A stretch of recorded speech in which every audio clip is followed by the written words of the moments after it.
அடுத்து வரும் நிகழ்ச்சியானது ஜாய்ஸ் மேயர் ஊழியங்களின் நண்பர்கள் மற்றும் பங்காளர்களால் தாங்கப்படுகிறது. உங்களிடம் நேர்மையாக ஒன்றை சொல்கிறேன், அதை என் முழு மனதோடு விசுவாசிக்கிறேன். உங்கள் பிரச்சனை உள்ளபடியே உங்கள் பிரச்சனை அல்ல. அதை பற்றி நம் வாழ்வில் குறைந்தது ஒரு நிமிடமாவது யோசிப்போம். உங்களால் முடியுமா? உங்களிடம் ஒரு ஸ்பூன் நிறைய காய்கறிகளை தருகிறேன், அதை விழுங்கி விடாதீர்கள்.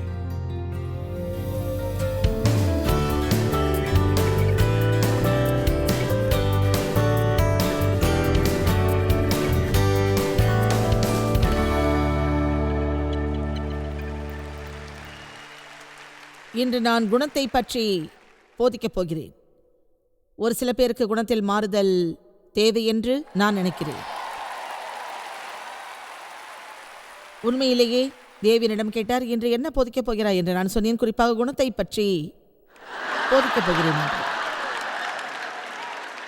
என் வீட்டில் ஒரு கண்ணாடி உள்ளது. அது அலங்கரிக்கப்பட்ட ஒரு அழகிய கண்ணாடி. உள்ளதை உள்ளபடியே அது பிரதிபலிக்கும். சில நேரம் கோரமாக என்னை பிரதிபலிக்கும்.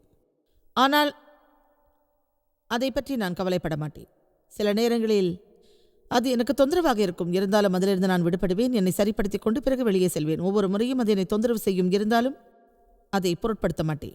ஒரு கெட்ட குணம் அப்படித்தான் இருக்கும். அது விலக வேண்டும் என்று நீங்கள் விரும்புவீர்கள். ஆனால் அது உங்களை தொடர்ந்து தொந்தரவு படுத்தும். உங்கள் மகிழ்ச்சியில் என்ன குழப்பம் உள்ளதென்று உங்களுக்கு தெரியாது. நீங்கள் சமாதானத்தை உணர மாட்டீர்கள். அது உங்களை மட்டும் தொந்தரவு படுத்தாது. அது உங்களோடு இருந்தால் மற்றவர்களையும் அது தொந்தரவு படுத்தும். அம்மாதிரியான நேரத்தில் நான் சிறிதளவு முயற்சி செய்வேன். சாய்வு நாற்காலியிலிருந்து எழுந்திருப்பேன், கண்ணாடி முன்பாக செல்வேன். என்னை நான் சரிப்படுத்தியதும் என் தொந்தரவு விலகிவிடும். அந்த அறையில் நான் இருக்கும்போது அது எனக்கு மிக ஆனந்தமாக இருக்கும். என் அறையில் ஹீட்டர் இருக்கும், ஏர் கண்டிஷனர் இருக்கும். என் அலுவலகத்திலும் அவை இரண்டும் இருக்கும். அதை தேவைக்கேற்றபடி மாற்றி மாற்றி மாற்றி நான் பயன்படுத்துவேன். அது எனக்கு இதமாக இருக்கும். ஆனால் அதிலிருந்து வரும் சத்தத்தோடு காற்று வெளியேறும். அதிலிருந்து வெளிப்படும் அந்த சத்தம் எனக்கு தொந்தரவாயிருக்கும். ஒரு வகையில் மாறுபட்ட சத்தத்தை கேட்பதை விட அதிகமான சத்தம் மேலானதாக இருக்கும். சில நேரங்களில் தேவைக்கு ஏற்றபடி நான் அதை பயன்படுத்துவேன். பிறகு அதிலிருந்து வரும் சத்தத்தை கட்டுப்படுத்த யாரையாவது வரவழைப்பேன். பிறகு அது சரியாகிவிடும்.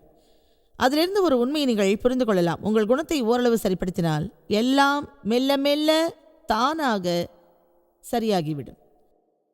அநேக தவறான குணங்கள் இந்த உலகில் இருந்து கொண்டுதான் இருக்கிறது. அவற்றை நாம் பெறக்கூடும். எனவே அதை சரி செய்ய தினசரி அடிப்படையில் அதற்கான மாறுதல்களை நாம் செய்ய வேண்டும் என்பதே உண்மை. அது மிகவும் சுலபமானது. உதாரணமாக, அதிருப்தியை நாம் சரி செய்யலாம். ஆனால் உங்களுக்கு முணுமுணுப்பு இருந்தால், உங்கள் செயலில் திருப்தி இல்லாமல் இருந்தால், அச்சம் இருந்தால் அது மேலும் அதிகமாகும். எனவே உங்கள் குணத்தை சரிப்படுத்த உதவுகிறேன். உங்களுக்கு அச்ச உணர்வு இருந்தால் இரவில் உங்களுக்கு சரியான தூக்கம் இருக்காது. இருக்க வீடும் படுக்க வசதியும் இல்லாதவர்களை பற்றி நினையுங்கள். ஒரு போக்குவரத்து நெரிசலில் நீங்கள் இருந்தால் கவலைப்படாதீர்கள். இந்த உலகில் உள்ள எல்லா மக்களுக்கும் கார் ஓட்ட உரிமை இருக்கிறது.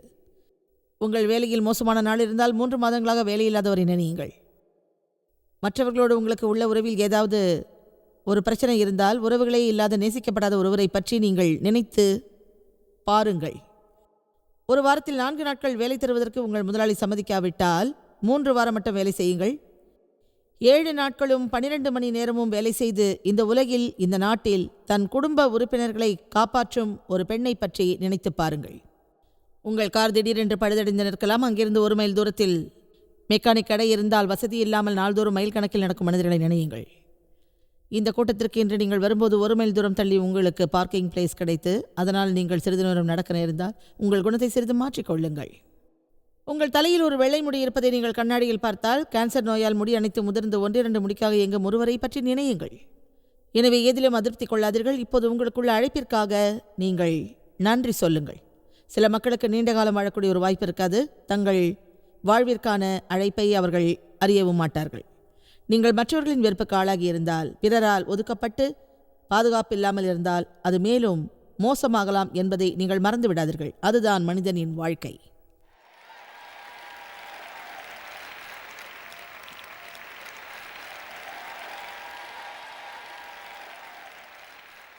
குணங்களில் பலவிதங்கள் உள்ளன. நேரான குணம், மாறுபட்ட குணம் உள்ளன. திருப்தி இல்லாமை, பணிவு, கர்வம், உதாசீனம், பொறுப்பில்லாமை, நன்றி இல்லாமை, கருணை, மன்னிக்காமை, சுய சோகம், இப்படியாக அந்த பட்டியல் நீண்டு கொண்டே போகும். எனவே இயேசுவிடம் இருந்தது போல் நம்முடைய குணமும் இருக்க வேண்டும். நம் குணம் உள்பட எல்லாவற்றிலும் அவர் நமது எடுத்துக்காட்டாக இருக்க வேண்டும். பிலிப்பியர் 2 சொல்கிறது, கிறிஸ்து இயேசுவில் இருந்த அதே மனோபாவமும் பணிவும் உங்களிலும் இருக்க கடவது. இரக்கத்திலும் மற்ற எல்லா குணங்களிலும் அவரே நமது எடுத்துக்காட்டாக இருக்க வேண்டும். இன்று உங்களிடம் ஒன்று சொல்கிறேன். உங்கள் குணத்தை தினசரி அடிப்படையில் நீங்கள் சரி செய்தால் உங்கள் வாழ்வில் என்ன நடந்தாலும் அது ஒரு பிரச்சனை அல்ல. உங்கள் வாழ்வில் மகிழ்ச்சி இருக்கும். உங்களிடம் ஒரு கேள்வி கேட்கிறேன். உங்கள் பிரச்சனை தன்னால் வந்ததா அல்லது உங்கள் குணத்தினால் அந்த பிரச்சனை உங்களுக்கு வந்ததா என்று சொல்லுங்கள்.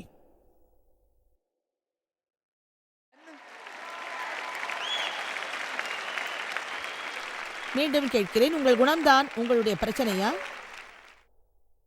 உங்கள் பிரச்சனை தன்னால் வந்ததா அல்லது உங்கள் குணத்தினால் அந்த பிரச்சனை உங்களுக்கு வந்ததா? இந்த உலகில் உங்களுக்கு உள்ள அதே பிரச்சனையோடு அநேகம் பேர் இருக்கின்றார்கள். அதே சமயம் மகிழ்ச்சியோடும் ஏராளமானவர்கள் இருக்கிறார்கள். சில மக்களுக்கு உங்களை விட மோசமான பிரச்சனை உள்ளது, இருந்தாலும் உங்களை விட அவர்கள் சந்தோஷமாக உள்ளார்கள். எனவே பிரச்சனை ஒரு காரணமல்ல, அதை எல்லோரும் பார்க்கும் விதத்தில்தான் அது ஒரு பிரச்சனையாகும். இன்றைய இந்த நற்செய்தி கடினமானதல்ல, அது ஒரு ஆழமான விஷயமும் அல்ல, அதில் எந்த ஒரு சிக்கலும் இல்லை. எனவே இதை நீங்கள் புரிந்து கொள்ள வேண்டும். உங்களில் பலருக்கு மகிழ்ச்சி இல்லாமல், சமாதானம் இல்லாமல் இருக்கலாம், உங்கள் வாழ்வில் முன்னேற்றம் இல்லாமல் இருக்கலாம். ஆனால் தேவனின் விருப்பப்படி உங்கள் குணத்தை நீங்கள் சரி செய்தால் உங்கள் வாழ்வில் நிகழ்வது உங்களுக்கு வியப்பாக இருக்கும். உங்கள் போக்கை மாற்றுங்கள், பிறகு உங்கள் வாழ்வு மாறும். உங்கள் குணம்தான் உங்கள் மனதை பாதிக்கும். எனவே எந்த வழியில் செல்ல வேண்டும் என்பதை தீர்மானியுங்கள். உங்கள் குணம்தான் எதையும் பாதிக்கும், உங்களையும் பாதிக்கும், உங்களை சுற்றியுள்ளவர்களையும் பாதிக்கும். குறிப்பாக சொல்லப்போனால் அது உங்கள் தொடர்புகளையும் உங்களுடைய தோற்றத்தையும் பாதிக்கும். தவறான குணம் உள்ளவரை நீங்கள் அறிவதற்கு நீண்ட நேரம் ஆகாது. ஆகாய விமானத்தில் ஒரு கருவி உள்ளது. அதன் பெயர் குணத்தை காட்டுவது என்பதாகும். ஆகாய விமானத்தில் உயரத்தை காட்டும் கருவி இருப்பதாக நீங்கள் நினைக்கலாம். உள்ளபடி அது குணத்தை காட்டும் கருவியாகும். தொடுவானத்தில் விமானத்தின் நிலையை அது காட்டுகிறது. விமானம் உயரே செல்லும் போது அது நோஸ் ஆட்டிடியூட் என்று அழைக்கப்படும். ஏனென்றால் விமானத்தின் மூக்குப்பகுதி தொடுவானத்திற்கு மேலாக உள்ளது. விமானம் கீழே இறங்கும்போது அதை நோஸ் டவுன் ஆட்டிடியூட் என்று அழைப்பார்கள். ஏனென்றால் விமானம் தொடுவானத்தின் கீழே அப்போது இருக்கும்.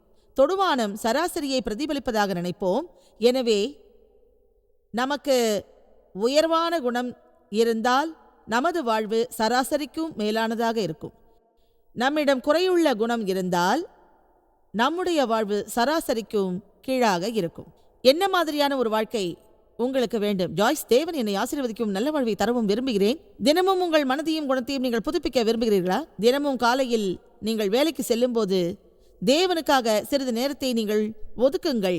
என் வாழ்வில் எந்த ஒரு விஷயத்தில் என் குணம் சரி செய்யப்பட வேண்டும் என்று அவரிடம் தயங்காமல் தைரியமாக கேளுங்கள். இன்று நீங்கள் எங்கே சென்றீர்கள் என்று யாராவது உங்களிடம் கேட்டால், என் குணத்தை சரி செய்வதில் மும்முரமாக இருந்தேன், அது எனக்கு எப்போதும் தேவை என்று சொல்லுங்கள்.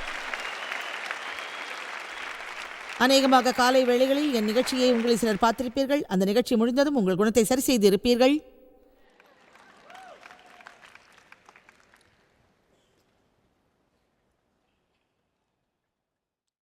யார் விரும்பினாலும் அவர்களின் குணத்தை உடனே மாற்றிக்கொள்ளலாம். எபேசியர் 4:23. உங்கள் உள்ளத்திலே புதிதான ஆவி உள்ளவர்களாகி, மீண்டும் சொல்கிறேன், உங்கள் உள்ளத்திலே புதிதான ஆவி உள்ளவர்களாகி. இப்போது நாம் இதற்கு முன்பான வசனம் 22 பார்ப்போம். அந்தப்படி முந்தின நடக்கைக்குரிய மோசம் போக்கும் இச்சைகளாலே கெட்டுப்போகிற பழைய மனுஷனை நீங்கள் களைந்து போட்டு, அவைகள் எல்லாம் உங்கள் பழைய வாழ்க்கையில் இருந்தது. அவர் சொன்னார், பழைய மனிதனை களையுங்கள், பழைய வாழ்வை களையுங்கள், ஏற்கனவே நீங்கள் செயல்பட்ட விதமாக இனிமேலும் இருக்காதீர்கள் என்று. அடுத்த வசனம் 24 பார்ப்போம். மெய்யான நீதியிலும் பரிசுத்தத்திலும் தேவனுடைய சாயலாக சிருஷ்டிக்கப்பட்ட புதிய மனுஷனை தரித்து கொள்ளுங்கள். வசனம் 22 சொல்கிறது பழைய மனிதனைப் போல் இருக்காதீர்கள் என்று. வசனம் 24 சொல்கிறது புதிய மனிதனை தரித்து கொள்ளுங்கள் என்று. வசனம் 23 அந்த இரு வசனங்களுக்கும் ஒரு பாலமாக உள்ளது. பழைய மனிதனாக இல்லாமல் புதிய மனிதனாக இருங்கள் என்று அது கூறுகிறது. விரிவாக்கத்தில் வசனம் 23 பார்ப்போம். உங்கள் உள்ளத்திலே புதிய மனோபாவம் கொண்டவர்களாக இருங்கள், புதிய மனதோடு ஆவிக்குரிய குணத்தோடு இருங்கள். அதுதான் உங்கள் வாழ்வின் குணமாகும். அந்த குணம் உங்கள் வாழ்வில் வெற்றியை நிர்ணயிக்கும். பிறரை போல் உங்களுக்கு ஈவு இல்லை என்று கவலைப்படாதீர்கள். உங்கள் பணியில் மற்றவரை போல் உங்களுக்கு ஈவு இல்லாமல் இருக்கலாம். நீங்கள் கல்லூரிக்கு செல்ல வாய்ப்பில்லை, எனவே உங்களுக்கு பதவி உயர்வு கிடைக்காது என்று பிசாசு உங்களை நினைக்க வைப்பார். அவர்களைப் போல் நீ சுறுசுறுப்பானவன் இல்லை, உனக்கு பதவி உயர்வு கிடைக்காது என்று பிசாசு சொல்வான். ஒரு ரகசியம் உங்களுக்கு சொல்கிறேன். உங்கள் நிறுவனத்தில் உள்ளவர்களை விட உங்களுக்கு மேலான குணம் இருந்தால் மற்றவர்களுக்கு மேலாக உங்களுக்கு பதவி உயர்வு கிடைக்கும். நான் மகத்தான குணம் உள்ளவர்களோடு பணியாற்ற விரும்புவேன். அவர்கள் ஒரு உபகரண பெட்டியில் உள்ள மிகவும் கூர்மையான உபகரணம் போன்றவர்கள். சிலரிடம் அந்த ஆற்றல் மிகுதியாக இருக்கும். அவர்கள் எல்லாவற்றிலும் ஆதிக்கம் செலுத்துவார்கள், 25 விதமான காரியம் செய்வார்கள். ஆனால் அவர்களிடம் அளவுக்கு மீறிய கர்வம் இருக்கும். எல்லோரை விடவும் நான் மேன்மையானவன் என்று அவர்கள் சொல்வார்கள். உங்களிடம் நல்ல குணம் இருந்தால் பரிசுத்த ஆவி உங்களை மிகவும் உயர்த்துவார். அது உங்களுக்கு வியப்பாக இருக்கும். பணிவான குணம், நன்றியுள்ள குணம், நேரான குணம், பொறுப்புள்ள குணம் உள்ளவர்களோடு நான் என்றும் பணியாற்ற விரும்புவேன். குணம் பற்றிய ஒரு பட்டியல் நீங்கள் இடுங்கள். வாழ்க்கையில் நமக்கு உள்ள பொதுவான குணத்தை பற்றி நீங்கள் அறிய விரும்பினால் நீங்கள் காலையில் எழுந்திருக்கும் போது பின்வரும் பாடலை பாடுவீர்கள். இந்த உலகம் சொல்லட்டும், மழை துளிகள் என் தலை மீது விழட்டும், என் வழியில் நான் போகட்டும். ஓ, இது ஒரு அழகான காலை, இது ஒரு அழகான வேளை.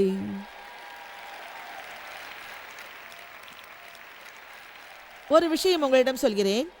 முந்தைய ஆண்டுகளில் தேவை நான் மணமுடிப்பதற்கு முன்பாக தேவன் உண்மையிலேயே எனக்குள் கிரியை செய்தார்.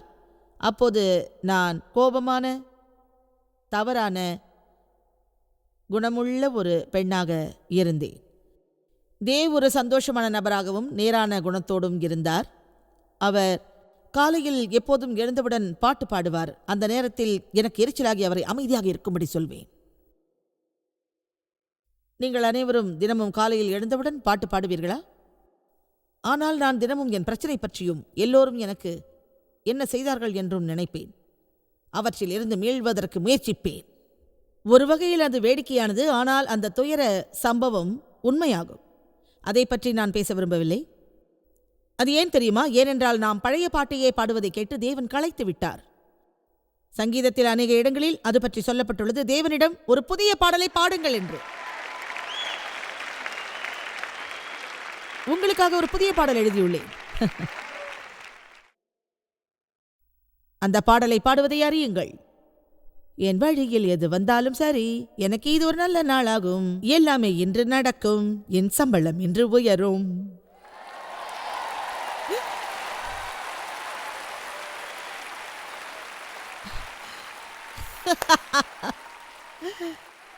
ஒன்று சொல்கிறேன், இனி ஆராதனை குழுக்கள் எனக்கு பின்னால் வருகின்றன. அதில் நான் தலைமை பாடகி. அதை கற்பனை செய்கிறீர்களா?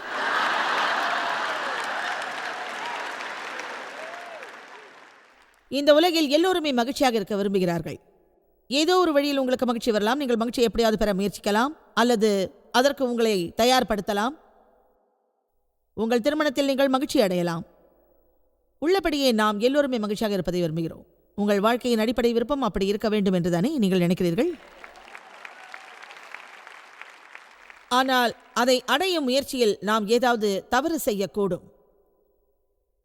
அதுவே உண்மை. கானல் நீர் என்றால் என்ன? நீங்கள் ஒரு பாலைவனத்திற்கு சென்றால் உங்களுக்கு தாகம் எடுக்கும். அங்கு சூரியன் பிரகாசமாக இருக்கும்.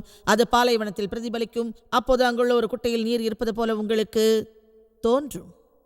பாலைவனம் பற்றிய திரைப்படங்களை நீங்கள் பார்த்திருப்பீர்கள். பாலைவனத்தில் செல்பவர்கள் தாகத்தால் தவிப்பார்கள். அங்கே ஒரு குட்டையில் தண்ணீர் இருப்பதாக நினைத்து மண்ணின் மீது படுப்பார்கள். ஆனால் அங்கு தண்ணீர் இருக்காது. என் வாழ்நாளில் பல வருடங்களாக கானல் நீரை நான் பின்தொடர்ந்துள்ளேன். நம்மிடம் அதிகமாக பணம் இருந்தால் மகிழ்ச்சி வரும் என்று நினைப்போம். ஆனால் நமக்கு மகிழ்ச்சி வராது. பணம் இருக்கும் இடத்தில் மகிழ்ச்சி என்றுமே இருக்காது. பல ஆண்டுகளுக்கு முன்னால் ஒரு அலுவலகத்தில் எனக்கு ஒரு வேலை கிடைத்தது. ஆனால் அங்கு வேலை செய்ததில் எனக்கு மகிழ்ச்சியே இல்லை, சிறிது கூட இல்லை. அப்போது தேவ் சொன்னார், நீ ஏன் அந்த வேலையை விடக்கூடாது என்று. அப்போது என் வீட்டை விட்டு எப்போதாவது வெளியே செல்வதில் தான் எனக்கு மகிழ்ச்சி இருந்தது. அதுதான் உண்மை. புரிகிறதா? பிசாசு என்னை தனியாக விட்டால் நான் மகிழ்ச்சியோடு இருப்பேன். தேவ் மாறினால் நான் மகிழ்வேன்.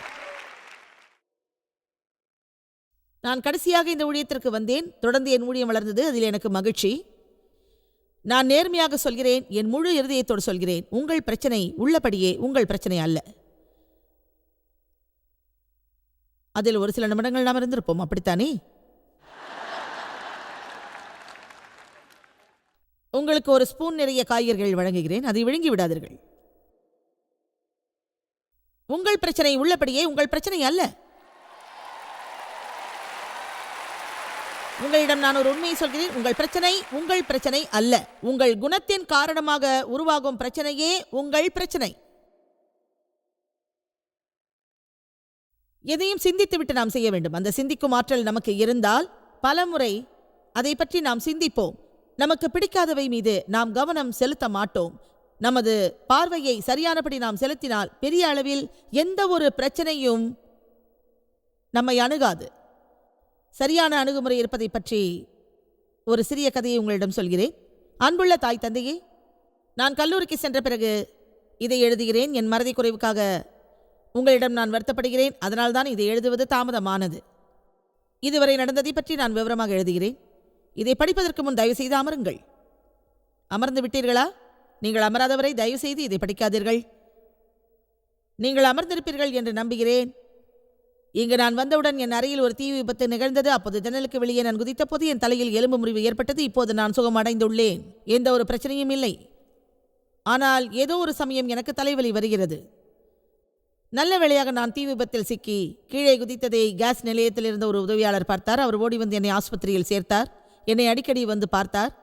நான் ஆஸ்பத்திரியிலிருந்து வந்ததும் என் அறையில் ஏற்பட்ட சிதைவுகளின் காரணமாக தங்க இடமில்லாமல் தவித்தேன். அவர் தன் அறையில் வந்து தங்குமாறு என்னிடம் சொன்னார். நானும் அங்கு தங்கினேன். அது ஒரு சிறிய அறை என்றாலும் அழகான ஒரு அறை. அவர் ஒரு அழகான ஆண். நாங்கள் இருவரும் காதலிக்கிறோம். விரைவில் நாங்கள் திருமணம் செய்ய முடிவு செய்துள்ளோம். திருமண தேதியை இன்னும் நாங்கள் முடிவு செய்யவில்லை. ஆனால் அது என் கர்ப்பம் வெளியே தெரிவதற்கு முன்னால் இருக்கும். ஆம் தாய் தந்தையே, நான் ஒரு கர்ப்பிணி. நீங்கள் தாத்தா பாட்டியாக ஆவலோடு இருப்பதை நான் அறிவேன். நீங்கள் நிச்சயமாக என் குழந்தையை கொஞ்சுவீர்கள். என் சிறு வயதில் என் மீது நீங்கள் காட்டிய அன்பை என் குழந்தை மீதும் காட்டுவீர்கள் என்று நான் நம்புகிறேன். எங்கள் திருமணம் தாமதமாவதற்கு காரணம் என் காதலனுக்கு ஒரு தொத்து வியாதி இருந்தது. அது எனக்கும் தொற்றிக் கொண்டு விட்டது. இருந்தாலும் அவரை வரவேற்று நமது குடும்பத்தில் ஏற்றுக்கொள்வீர்கள் என்று நம்புகிறேன்.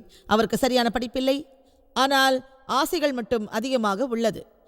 அவர் நமது ஜாதியிலிருந்து மதத்திலிருந்து வேறுபட்டவர். உங்கள் பொறுமையை பற்றி நான் அறிவேன். எனவே அதை பற்றி நீங்கள் கவலைப்பட மாட்டீர்கள் என்று நம்புகிறேன்.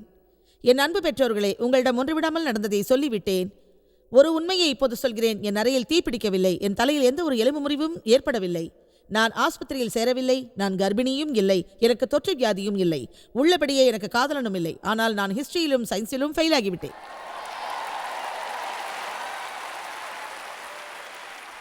எனவே உங்களுக்கு ஒரு நல்ல அணுகுமுறை தேவை.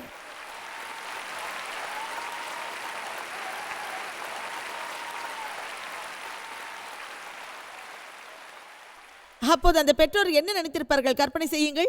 ஓ நன்றி தேவனே, ஏதோ பாவம், அவள் ஃபெயில் ஆகிவிட்டால் பரவாயில்லை. நன்றி தேவனே. ஒருவேளை அவள் பெற்றோரை அழைத்து நான் ஹிஸ்டரியிலும் சயின்ஸிலும் ஃபெயில் ஆகிவிட்டேன் என்று சொல்லியிருந்தால் அவர்கள் குழம்பி இருப்பார்கள். அவளை கண்டபடி திட்டி இருப்பார்கள். சுற்றி இருக்கும் உறவினர்கள் எல்லோரும் அவள் மீது வெறுப்படைந்திருப்பார்கள்.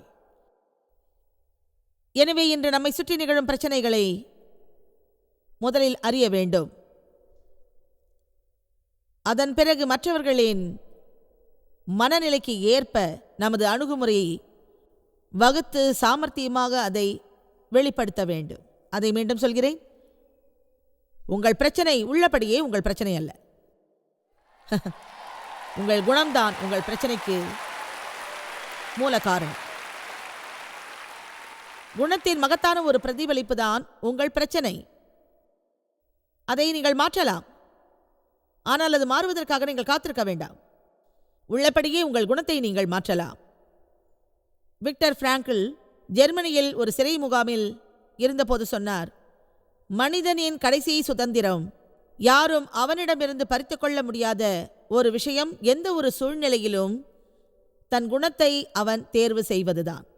அவர் ஒரு கொடுமையான சிறை முகாமில் இருந்தபோது கூறியது இதுதான். என்னிடம் உள்ள ஒரு விஷயத்தை யாராலும் பறிக்க முடியாது.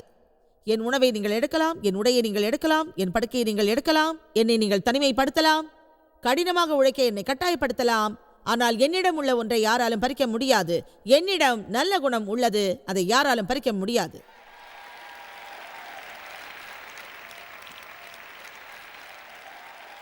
இன்று குணத்தை சரி செய்வது பற்றி நாம் அறியப் போகிறோம் என்று ஏற்கனவே சொன்னேன்.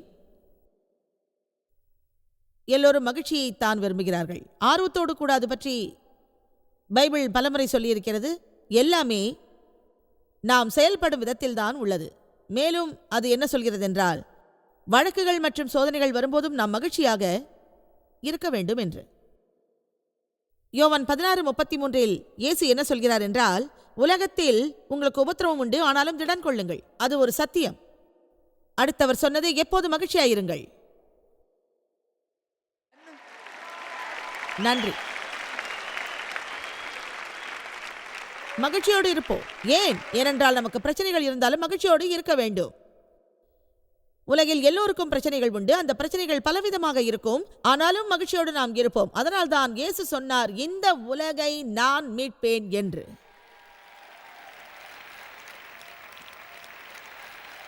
நமது பிரச்சனைகள் பற்றி கவலைப்படுவதை முதலில் நாம் நிறுத்த வேண்டும். தேவன் நம் வாழ்வில் இருப்பதால் மகிழ்ச்சியோடு நாம் இருக்க வேண்டும். ஒருமுறை ஒருவர் என்னிடம் சொன்னார், அது பல நேரங்களில் நான் கேள்விப்பட்ட ஒரு விஷயமாகும். இனி நாம் தேவனை விசுவாசிக்க வேண்டியதுதான், வேறு வழி இல்லை. அப்படி சொல்வதை நான் தவறாக நினைக்கிறேன். அது ஏனென்று தெரியுமா? அதை கேட்டு நான் களைத்து விட்டேன். மக்கள் அடிக்கடி அதை சொல்வதில் மனம் நொந்து விட்டேன். நாம் இனி தேவனை விசுவாசிக்க தேவையில்லை. நாம் ஏற்கனவே அவரை விசுவாசிக்கின்றோம். நம்மை நேசிக்கும் தேவனை நாம் விசுவாசிப்பது எவ்வளவு கௌரவமான ஒரு விஷயம். அவரிடம் எல்லா வல்லமையும், எல்லா ஞானமும், எல்லா புரிதலும் உள்ளது. அவர் எங்கும் எப்போதும் உள்ளார். ஒரு நொடி கூட நம்மை பார்ப்பதை அவர் நிறுத்தவே மாட்டார் என்பது மறுக்க முடியாத சத்தியமான உண்மை. நமக்கு பிரச்சனை உள்ளது, நம்மிடம் தேவன் உள்ளார். நாத்திகருக்கும் விசுவாசம் இல்லாதவருக்கும் பிரச்சனைகள் உண்டு. அவர்களுக்கு மேலும் மேலும் பல பிரச்சனைகள் வருவதுண்டு. ஆனால் அவைகள் எல்லாம் எப்போதும் தீராது. அவர்கள் வாழ்வு முழுவதும் காணல் நீரை தேடி அலைபவர்கள். பிறகு அதை பார்க்க முடியாமல் ஏமாற்றமடைவார்கள். நான் எவ்வளவு தேடினாலும் அது எனக்கு கிடைக்கப் போவதில்லை என்று சொல்வார்கள். யாக்கோபு 1 அதை பற்றி அறிந்து கொள்வது நமக்கு மிக நல்லது. நமக்கு ஏதாவது ஒரு பிரச்சனை இருந்தாலும் திருப்தியோடு இருக்க வேண்டும், மகிழ்ச்சியோடு நாம் இருக்க வேண்டும். ஏனென்றால் உங்களுக்கு இப்போது திருப்தி வராவிட்டால் எப்போதும் அது வராது. ஜாய்ஸ், அதை நான் உணர்றேன் என்று சொல்வீர்கள். அதுதான் அவங்களோட பிரச்சனையே. நான் உணர்றேன், நான் நினைக்கிறேன், உணர்றேன். நீங்கள் உணர்வது பற்றியோ நினைப்பது பற்றியோ என்று நான் பேசப்போவதில்லை. நீங்கள் அறிந்தவை பற்றியும் அறிந்தவர்களை பற்றியும் பேசப் போகிறேன். வார்த்தை என்ன சொல்கிறது? இன்னும் ஆழமாக நாம் உணர்வோம். தேவனுடன் நமக்கு ஆழமான தொடர்பு அவசியம். நம் விருப்பத்திற்கு மேலாக நாம் இருக்க வேண்டும். நமது இருதயங்களின் ஆழத்திலிருந்து எதையும் நாம் உணர வேண்டும். தேவன் விசுவாசமானவர். அவரது விசுவாசத்தை பல நேரங்களில் மீண்டும் மீண்டும் நான் பார்த்திருக்கிறேன் என்பதே உண்மை.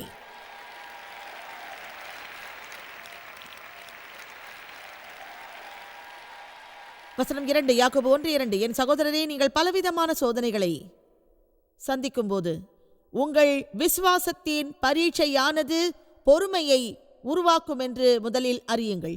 நீங்கள் பிரச்சனையோடு இருக்கும்போது முழுமையான நிறைவான மகிழ்ச்சியோடு கூட இருங்கள் என்று சொல்லுகின்றார். கைத்தட்டல் ஏன் நின்னுடுச்சு? நீங்கள் ஒன்றிலும் குறைவுள்ளவர்களாயிராமல் பூரணராயும் நிறைவுள்ளவர்களாயும் இருக்கும்படி பொறுமையானது பூரண கிரியை செய்ய கடவது. நான் பொறுமையோடும் அடக்கத்தோடும் இருந்தபோது என்னிடம் ஏராளமான குறைகளை சொன்னார்கள். என் பொறுமை போய்விட்டது. பிறரிடம் நாம் நல்லபடியாக இருக்க வேண்டும். நமக்கு அனுபவம் வரும் நேரங்களில் நமது வாழ்வு சற்று கடினமாக இருக்கும். ஆனாலும் எதிர்காலத்தில் நம்மை பயன்படுத்துவதற்கு ஏற்றபடி தேவன் நம்மை தயார்படுத்துவார். உங்களுக்கு கடினமான நேரம் இருந்தால் இப்படி சொல்லுங்கள், தேவனே, இதை நான் விரும்பவில்லை, இதை நான் நன்றாக உணரவில்லை. ஆனால் இதில் எனக்கு ஏற்படும் அனுபவத்தின் மூலம் என் வாழ்வில் மகிழ்ச்சி கிடைக்கும் என்பது உறுதி. எனக்கு சில நல்ல பலன்கள் விரைவில் வரக்கூடும். அதனால் நான் மிகவும் தேர்ச்சி அடைவேன். தொடக்கத்தில் எனக்கு இருந்த நிலை மேலும் நீடிக்காது. அப்போது உண்மை நான் நன்றாக அறிவேன்.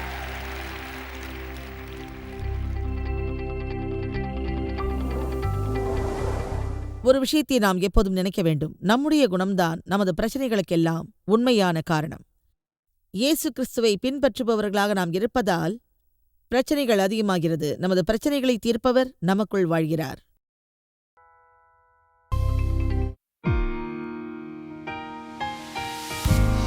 இந்த ஊழியத்தை உலகமெங்கும் சாத்தியமாக்கும் நண்பர்களுக்கும் பங்காளர்களுக்கும் எங்களது நன்றியையும் பாராட்டுகளையும் தெரிவிக்கிறோம். ஒன்றாய் இணைந்து நாம் பசியுள்ளவர்களை போஷித்து உடைகளை கொடுத்து தேசங்களுக்கு சுவிசேஷத்தை சொல்லி வருகிறோம்.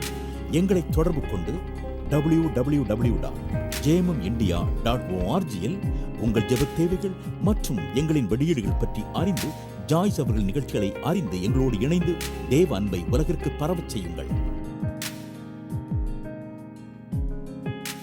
அடுத்து வரும் நிகழ்ச்சியானது ஜாய்ஸ் மேயர் ஊழியங்களின் நண்பர்கள் மற்றும் பங்காளர்களால் தாங்கப்படுகிறது.